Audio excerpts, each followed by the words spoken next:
down to their last strike. Now it's time! The Colorado Rockies have gone on the road and defeated the Cubs to move on to the division series.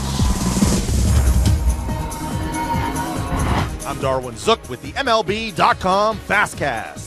In the longest winner-take-all game in postseason history in terms of innings played, the Rockies stunned the Cubs at Wrigley Field in the NL wildcard game 2-1 in 13 innings. It was an unlikely hero that was front and center for the Rocks. The third catcher used by Colorado in the game, Tony Wolters, delivered the game-winning RBI single in his only at-bat in the 13th inning, propelling Colorado to victory.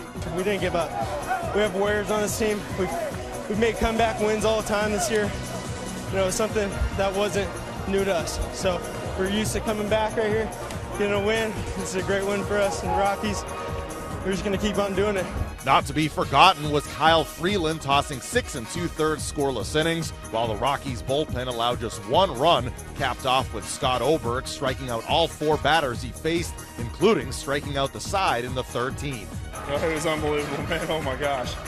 You know, it had to be that way, right? You know, all those innings, that fight, both teams just chomping at the bit, trying to do anything they can.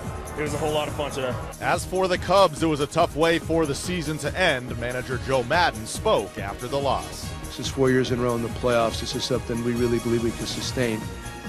We just got a little bit challenged offensively at the end of the year.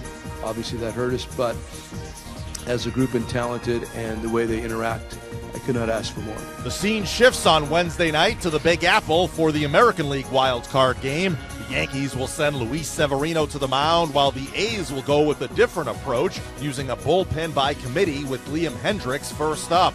Despite going into hostile territory, Oakland manager Bob Melvin is confident in his team. I think when you get to this point in the playoffs, there's pressure on everybody.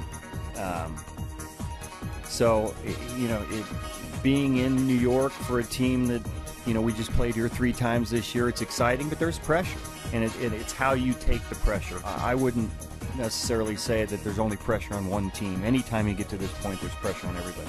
As for the Yanks, Giancarlo Stanton is in the postseason for the first time in his career, and he's anxious to get rolling.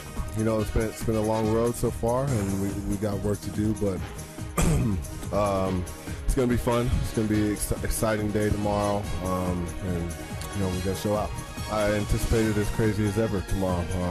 Heard stories about last year, so I expected up a notch from last year. The winner will take on the Red Sox in the ALDS. First pitch Wednesday night, scheduled for 8:08 p.m. Eastern Time, 5:08 Pacific.